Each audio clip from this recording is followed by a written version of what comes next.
Hello dear students, I am Sasikant Gupta and welcomes you on Pharma Vision Academy. आज हम पढ़ने जा रहे हैं sources of impurities. Previous lecture में हमने देखा था इम्प्योरिटीज क्या होती है, कितने टाइप्स के होते हैं, इम्प्योरिटीज हमारी बॉडी में कैसा इफेक्ट डालती है। इसके अलावा हमने देखा था कोई भी कंपाउंड को हम कितना लिमिट तक के प्योर कर सकते हैं या इम्प्योरिटीज की क्या लिमिट होती है वो हमने देखा था। आज हम पढ़ेंगे सोर्सेस ऑफ इम्प्योरिटीज। तो सोर्सेस ऑफ इम्प्योरिटीज में फर्स्ट सोर्स आता है रॉ मटेरियल। सोर्सेस मीन्स वो कौन कौन से रीजन है, कहाँ कहाँ से हमारा प्रोडक्ट फाइनली इम्प्योर प्रोडक्ट में कन्वर्ट हो जाता है या फिर इम्प्योरिटीज कंटेन करता है। तो उसमें पहला पॉइंट आता है रॉ मटेरियल। तो रॉ मटेरियल को कुछ इस तरीके से समझ सकते हैं। कोई भी केमिकल रिएक्शन में दो चीजें होती हैं। फर्स्ट, रिएक्टेंट आपस में रिएक्ट करता है और फाइनली प्रोडक्ट बनाता है। तो ये रिएक्टेंट में भी दो हो सकते हैं, तीन हो सकते हैं, चार हो सकते हैं, बहुत सारे रिएक्टेंट हो सकते हैं। तो ये सारे रिएक्टेंट्स को हम बोलते हैं रॉ मटेरियल्स।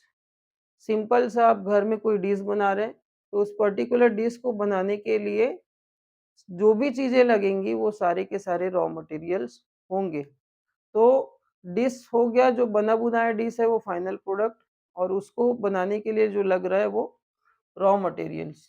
तो सपोज कोई केमिकल रिएक्शन हो रही है, कॉपर को हम H2SO4 को H2SO4 के प्रेजेंस H2SO4 के साथ रिएक्ट कराते हैं इन प्रेजेंस ऑफ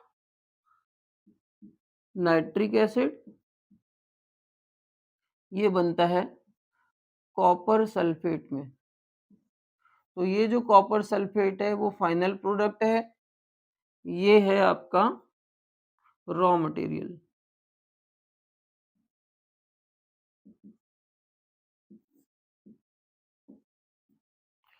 ये आपका रीजेंट जिसके प्रेजेंस में केमिकल रिएक्शंस हो रही है।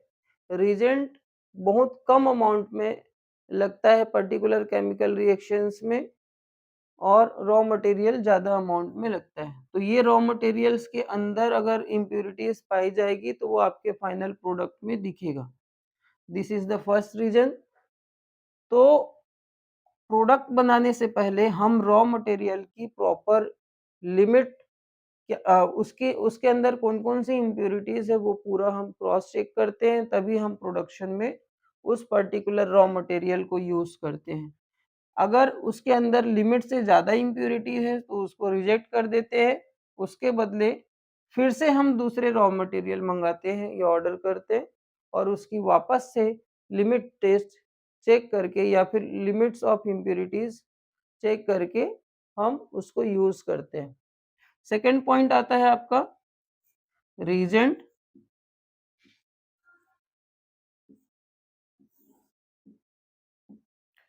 रीजेंट के कारण से हमारा फार्मास्यूटिकल प्रोडक्ट इम्प्योर हो सकता है।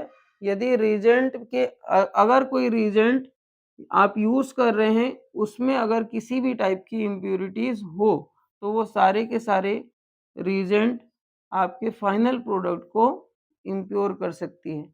यहाँ पे रीजेंट यूज हुआ है कौन सा, नाइट्रिक एसिड। तो नाइट्रिक एसिड में अगर इम्प्योरिटीज हो तो वो आपके फाइनल प्रोडक्ट को इम्प्योर कर सकती है।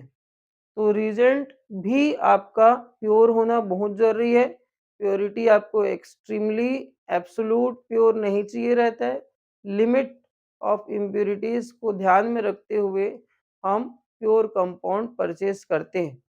तो रीजेंट को भी क्रॉस चेक करना जरूरी होता है, ये भी आपके फाइनल प्रोडक्ट को इम्प्योर कर सकता है। थर्ड रीजन हो सकता है आपका इम्प्योरिटी का, वो है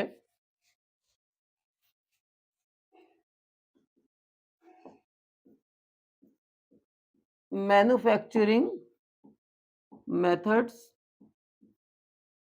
और मैन्युफैक्चरिंग प्रोसेस।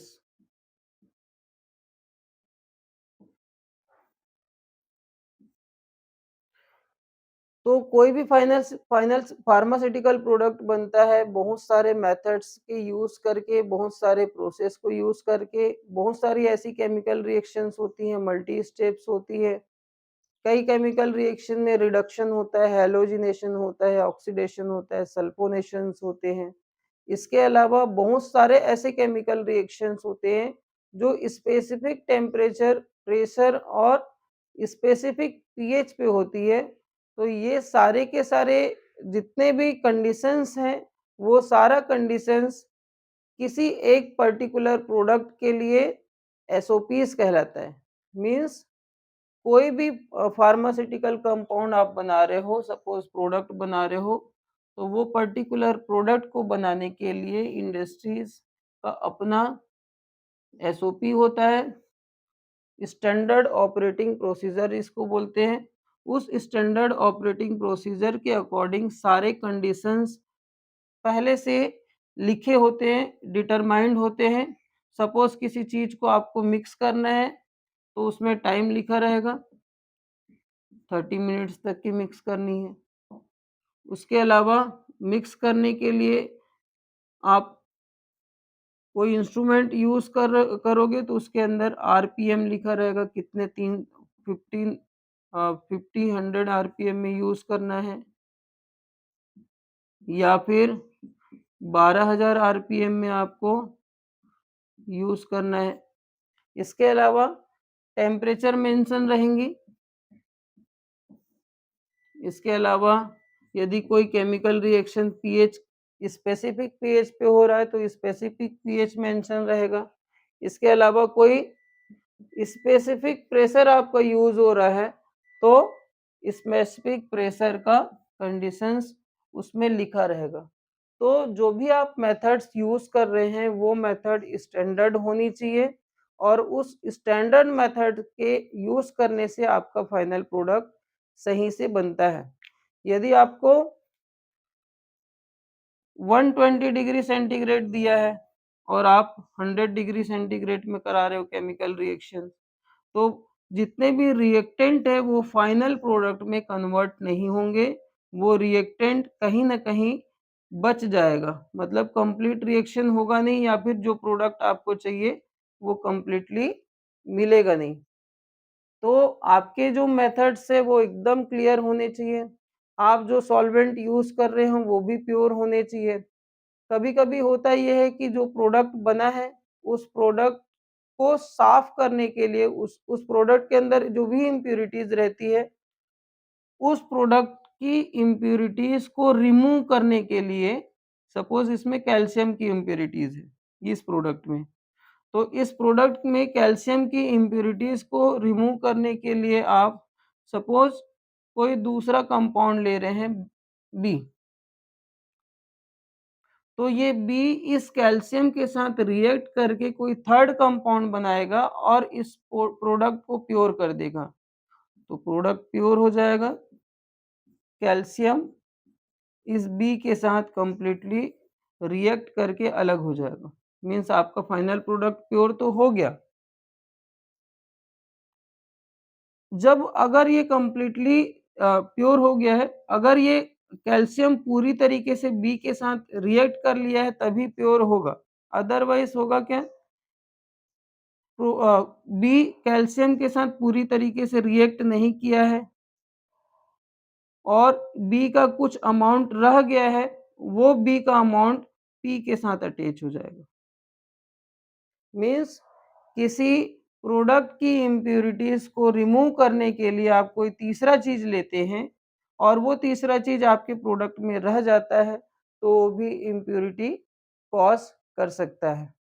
तो आपके फार्मास्यूटिकल प्रोसेस स्टैंडर्ड होने चाहिए, और अगर स्टैंडर्ड है तो वो प्रोसेस को उसी तरीके से आपको फॉलो करना है, अदरवाइज आपका फाइनल प्रोडक्ट इम्प्योर हो सकता है। तो प्रोसेस की वजह से भी हो सकती है।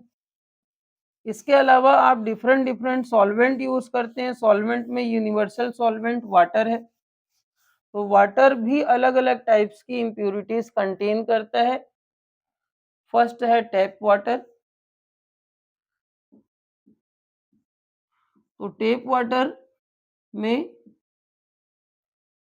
सोडियम की इम्प्योरिटीज, पोटेशियम की इम्प्योरिटीज, कैल्शियम की इम्प्योरिटीज और आपका मैग्नीशियम की इम्प्योरिटीज और अदर इम्प्योरिटीज भी रहती है।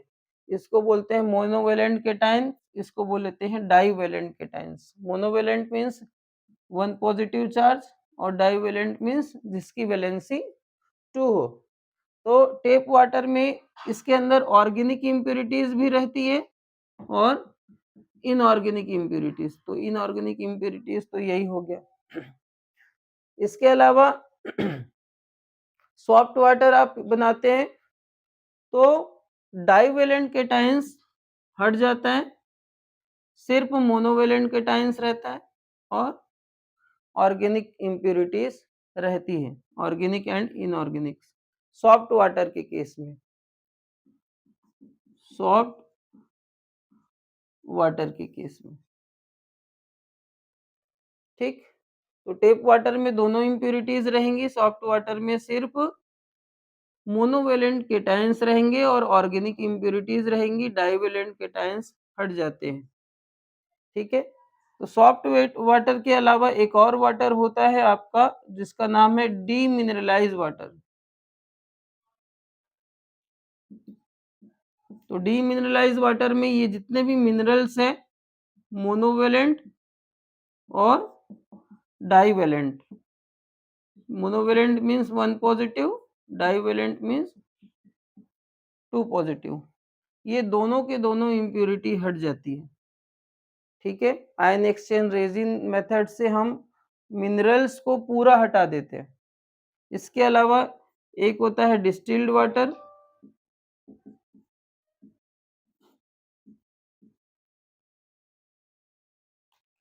ठीक, हाँ, डीमिनरलाइज वाटर में ये इनऑर्गेनिक इम्प्योरिटीज तो हट जाती है बट ऑर्गेनिक इम्प्योरिटीज रहती है,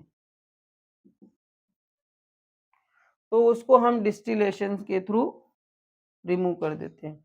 तो आपके स्टैंडर्ड प्रोसेस में कौन सा सॉल्वेंट लग रहा है और उसकी क्या लिमिट है वो सारी चीजें भी चेक्ड होती है। तो आपके फार्मास्यूटिकल इम्प्योरिटीज में प्रोसेस जो भी आप मेथड्स यूज कर रहे हैं वो मेथड्स को देखना बहुत जरूरी है। अगर उस मेथड्स में किसी भी प्रकार का कमियां हैं या किसी भी प्रकार की डेफिशिएंसीज बोल सकते हैं या फिर हमसे भी गलती होती है, प्रोडक्ट बनाते टाइम प्रॉपर मिक्सिंग हम मेंटेन नहीं करेंगे, जो भी कंडीशन डिजायर्ड है वो कंडीशन हम मेंटेन नहीं करेंगे तो वो इम्प्योर प्रोडक्ट बन सकता है। इसके अलावा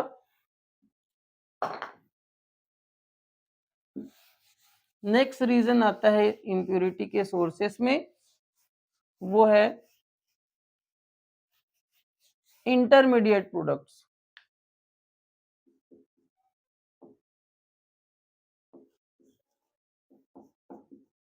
इंटरमीडिएट्स, इंटरमीडिएट का मतलब होता है बीच में बना हुआ। बीच में बना हुआ मीन्स सपोज कोई केमिकल रिएक्शन आपका मल्टी स्टेप हो रहा है, मल्टी स्टेप ए प्लस बी रिएक्ट करके सी बना रहा है, सी आगे कन्वर्ट हो रहा है डी में और डी आगे कन्वर्ट हो रहा है ई में और फाइनल प्रोडक्ट बन रहा है F. F is a final product. तो ये आपका रिएजेंट कहलाएगा या फिर रिएक्टेंट भी बोल सकते हो। जो भी आपका रिएजेंट अगर कोई यूज हो रहा है यहाँ पे आर, तो ये सारे के सारे रॉ मटेरियल्स हैं या फिर रिएक्टेंट। तो रिएक्टेंट और प्रोडक्ट इनके बीच में जो भी आपको मिलेगा उसको बोलते हैं रॉ मटेरियल इंटरमीडिएट्स। तो ये इंटरमीडिएट कंप्लीटली कंप्लीटली मीन्स इसका 100% कन्वर्जन किस में होना चाहिए, प्रोडक्ट में होना चाहिए। अगर ये इंटरमीडिएट 90% प्रोडक्ट में बदला है और 10% रिमेनिंग है तो वो 10% जहाँ जाएगा कहाँ, प्रोडक्ट के अंदर। मीन्स प्रोडक्ट का में 10% सी का भी हो सकता है या फिर डी का भी हो सकता है। तो इंटरमीडिएट आपका इम्प्योर होने की वजह से भी फाइनल प्रोडक्ट इम्प्यूरिटीज कॉज करता है, मीन्स फाइनल प्रोडक्ट में इम्प्यूरिटीज रहता है। ठीक है।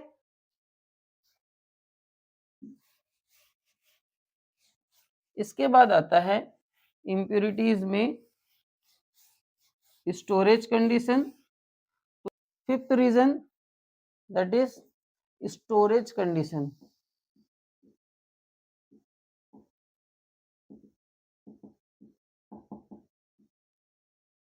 तो आपका pharmaceutical product proper storage condition में होनी चाहिए। जो एसओपीज में दिया गया है, जिस कंडीशन में दिया गया है, वो कंडीशन प्रॉपर फुलफिल होनी चाहिए।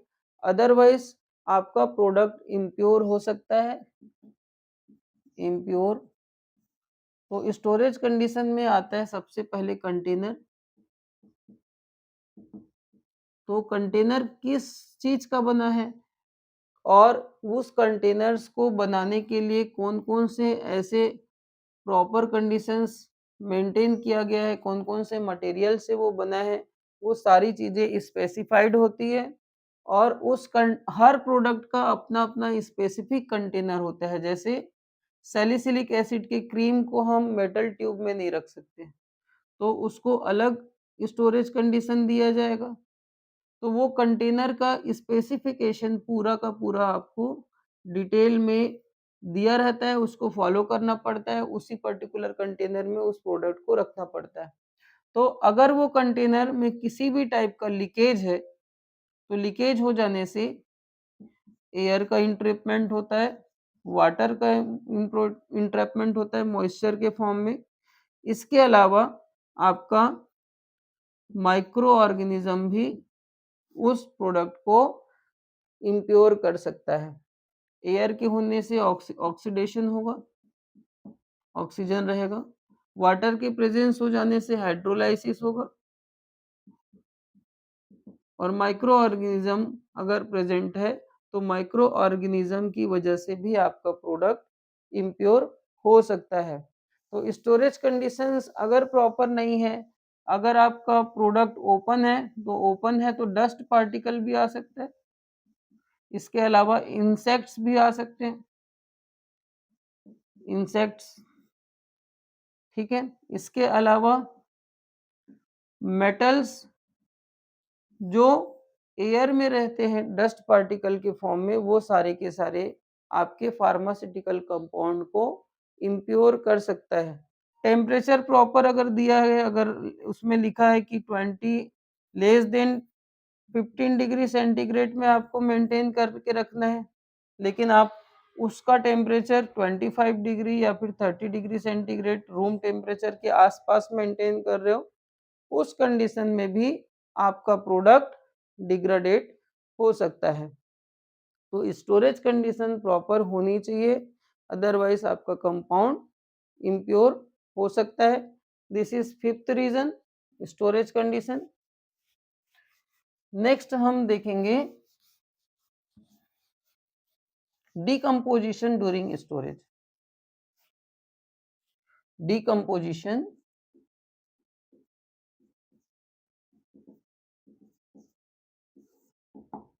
During storage.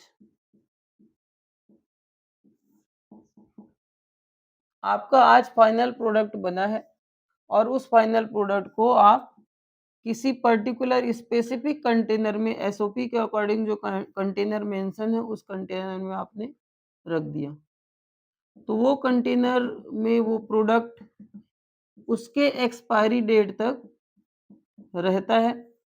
जब अगर कोई कंज्यूमर उसको खरीदेगा नहीं, कंज्यूम नहीं करेगा, मेडिकल स्टोर में एज इट इज वो प्रोडक्ट रहेगा। तो होता क्या है, ये प्रोडक्ट का लाइफ 2 से 3 साल तक आफ्टर मैन्युफैक्चरिंग एक्सपायरी डेट जो लिखा रहता है। तो कई ऐसे प्रोडक्ट्स होते हैं जो अपने इस पर्टिकुलर ड्यूरेशन में 2 से 3 साल के अंदर वो खराब हो जाते हैं। खराब होने की बहुत सारी वजह हो सकती है। फर्स्ट, कंटेनर में लीकेज हो सकता है, कंटेनर का स्टोरेज कंडीशन मेंटेन नहीं होगा प्रॉपर, इस प्रोडक्ट का स्टोरेज कंडीशन। फोर्थ, ये भी हो सकता है कि ये पर्टिकुलर फार्मास्यूटिकल प्रोडक्ट इस कंटेनर के साथ, इस कंटेनर में जो भी मटेरियल्स यूज हुए होंगे, जो भी केमिकल से बना होगा ये कंटेनर, उस कंटेनर से वो रिएक्ट कर जाए। और वो जब रिएक्ट कर जाएगा, तो रिएक्ट करेगा तो कोई प्रोडक्ट कन्वर्ट हो जाएगा बाई प्रोडक्ट में, या फिर ऐसा प्रोडक्ट जो हमको चाहिए ही नहीं, या फिर इस प्रोडक्ट का 5% या 10% ही पार्ट इस कंटेनर के साथ रिएक्ट करेगा, और रिएक्ट करने से वो प्योर नहीं रहेगा, उसमें इम्प्योरिटीज हो जाएंगी। तो ये एक और रीजन हो सकता है। अगर इसमें लीकेज है तो ऑक्सीजन के प्रेजेंस में ऑक्सीडेशन, इसके जस्ट पहले मैंने आपको बताया है। तो पूरे स्टोरेज के दौरान प्रोडक्ट धीरे धीरे धीरे धीरे डिग्रेडेट भी हो सकता है। ये भी एक रीजन है कि अचानक से कोई डिग्रेडेट नहीं होता, धीरे से वो डिग्रेडेट होगा। कोई सॉलिड मटेरियल है, अगर मॉइस्चर कंटेनिंग मटेरियल है, हाइग्रोस्कोपिक मटेरियल है, तो एयर मॉइस्चर के प्रेजेंस में धीरे धीरे धीरे धीरे लिक्विफाई हो जाएंगी हाइड्रोलिसिस की वजह से। तो इसको डिकम्पोजिशन होता है, हर प्रोडक्ट का होता है, लेकिन सारे प्रोडक्ट का अपना अलग अलग टाइम होता है डिकम्पोज होने में, अलग अलग कंडीशंस की वजह से वो डिकम्पोज होती है। तो इस बात को भी ध्यान में रखना पड़ता है कि वो प्रोडक्ट का डिकम्पोजिशंस का या डिग्रेडेशन का मतलब उस प्रोडक्ट की स्टेबिलिटी कितना है, कितना है मीन्स कितने दिन में वो डिग्रेडेट होगा। तो डिग्रेडेशन की वजह से भी आपका फाइनल प्रोडक्ट डिकम्पोज हो सकता है। नेक्स्ट रीजन होता है मैन्युफैक्चरिंग हजार्ड्स।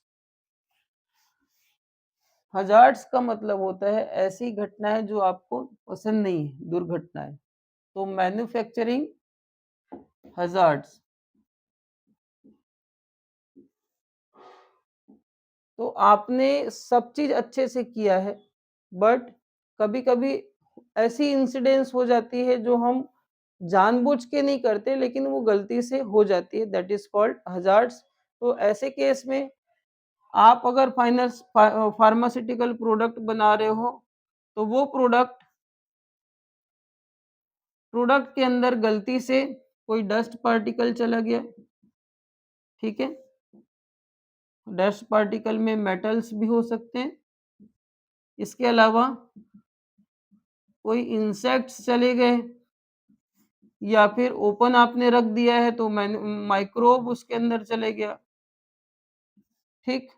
इसके अलावा उसके अंदर लाइट चला गया। तो बहुत सारे ऐसे कंपाउंड है जो लाइट के प्रेजेंस में डिग्रेडेट हो जाते हैं या फिर इम्प्योर हो जाते हैं, उसको बोलते हैं photo sensitive product, photo sensitive compound, जो लाइट के प्रेजेंस में ब्रेक डाउन हो जाए, ठीक है। इसके अलावा आपका फाइनल प्रोडक्ट के अंदर एयर भी आ सकता है, एयर के प्रेजेंस में भी ऑक्सीडेशन हो सकता है। तो हजार्ड किसी भी तरीके से हो सकते हैं। क्रॉस कंटामिनेशन हो सकता है, क्रॉस कंटामिनेशन, क्रॉस कंटामिनेशन में होता क्या है, कोई आप टैबलेट बना रहे हो तो उसके आसपास में आपका ग्रेन्यूल्स भी बन रहा है और आपके पाउडर भी पंच किए जा रहे हैं, पाउडर मिक्स किए जा रहे हैं। तो उसके कई कई बार ऐसा होता है कि हम दो अलग अलग प्रोडक्ट्स के पे काम करते हैं, तो इंटरमिक्सिंग भी में भी पॉसिबल है। तो वो क्रॉस कंटामिनेशन का रीजन हो सकता है। इसके अलावा एटमॉस्फेरिक कंडीशंस, नेक्स्ट आता है एटमॉस्फेरिक कंडीशन, एटमॉस्फियर।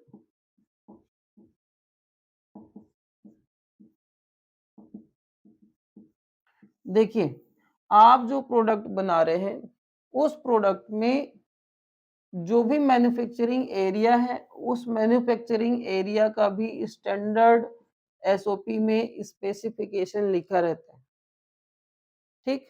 तो स्टैंडर्ड स्पेसिफिकेशन लिखा है, इसके बावजूद आप उसको मेंटेन नहीं करते हैं, तो एटमॉस्फेयर कंटामिनेटेड रहता है। मेंटेन नहीं करते हैं तो एटमॉस्फेयर कंटामिनेशन रहेगा। उस कंटामिनेशंस की वजह से आपका फाइनल प्रोडक्ट भी इम्प्योर हो सकता है।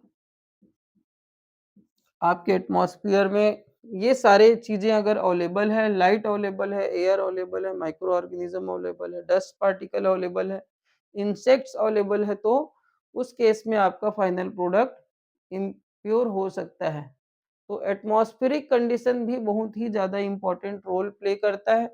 इसके अलावा ये जो माइक्रोब है, तो इसको माइक्रो ऑर्गेनिज्म को रिमूव करने के लिए जो मेथड्स यूज़ करते हैं, उस मेथड्स को बोलते हैं स्टेरिलाइजेशन।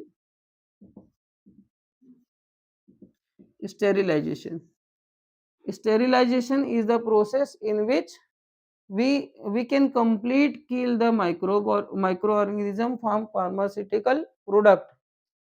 स्टेरिलाइजेशन ऐसा प्रोसेस है जिसमें हम माइक्रो ऑर्गेनिज्म को कंप्लीटली किल करते हैं, कंप्लीटली रिमूव करते हैं। तो पेरेंटेरल प्रोडक्ट,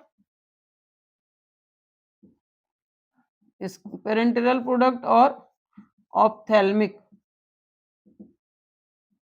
ये दो ऐसे प्रोडक्ट्स होते हैं जिसको हम यूज करने से पहले ये श्योर करते हैं कि उसमें किसी भी टाइप का माइक्रो ऑर्गेनिज्म ना हो, मीन्स वो स्टेराइल प्रोडक्ट हो। तो जनरली स्टेरिलिटी का स्टेराइल स्टेराइल प्रोडक्ट का जो डिजायर्ड रिक्वायरमेंट होती है वो पेरेंटेरल और ऑप्थेल्मिक के केस में होता है। कभी भी हम ऐसे ऑप्थेल्मिक प्रोडक्ट को यूज नहीं करते जो माइक्रो ऑर्गेनिज्म से कंटामिनेटेड है, और पेरेंटेरल रूट के लिए भी हम उसको यूज नहीं करते हैं। ये एक रीजन हो सकता है फार्मास्यूटिकल कंपाउंड इम्प्योर होने के होने का। इसके अलावा नेक्स्ट रीजन आता है आपका सब्स्टिट्यूशन और एडल्ट्रेशन। नेक्स्ट रीजन है सब्स्टिट्यूशन और एडल्ट्रेशन। एडल्ट्रेशन का मतलब होता है मिलावट, या सब्स्टिट्यूशन का मतलब होता है सपोज ए प्लस बी है,